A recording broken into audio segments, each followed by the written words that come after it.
Hey, it's James Phillips. Great to have you again. I'm going to tell you a little story about what happened to me when I was in Karbala during OIF-1. So I was in the 101st. I was a JAG officer. I was with what was called the Assault Command Post.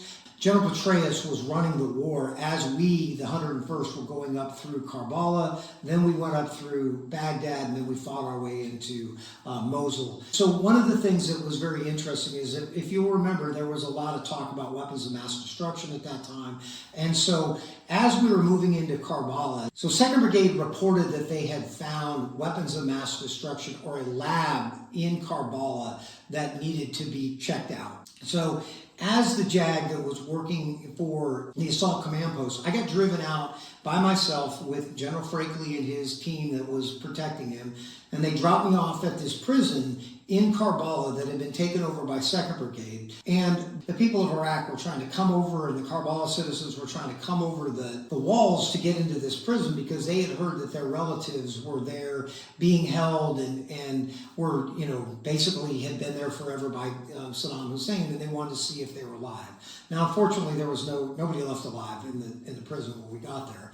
But I showed up, got dropped off. General Frakely left me, his command team left, and then kind of just told me to find my own way home. So I was taken by a squad of people. We went down into the prison dungeons, and we looked around, and literally there was a chemistry set that was down there that did not look like it was producing any weapons of mass destruction. So what we thought we had found some big deal, when I went down there, it pretty much had the box for the chemistry set, and it looked a little ridiculous. And it was pretty quickly that I figured out that, hey, there wasn't really a problem. And so, long story short, we went up and went back up, and they were getting ready to pull out. So 2nd Brigade was leaving because they were, starting to get overwhelmed by the people that were coming over the walls and through the gates and everything else. And so, as people were leaving, my SJ at the time, Colonel Hatch, he was there, and everybody was leaving, and I had no ride out. So it was really a bad deal for me. So as people were heading out the door, I jumped in front of the truck for Colonel Hatch, and I said, hey, can I just get in the back? Can you just take me anywhere out of here?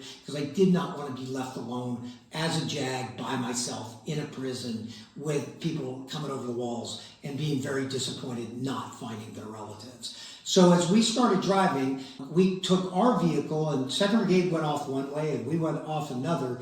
As we were driving, we went around the Karbala Mosque at the time. And now remember, Karbala had not been taken over at this time. There was still the Battle of Karbala that was raging, and people were still dying and everything else, and there was combatants. And so as we're driving, we went around the Karbala Mosque one time. It was a very big mosque. And as we went around, I saw people kind of gathering, and I was in the back of the truck. It was a Humvee. And in the front, we had two people that were driving.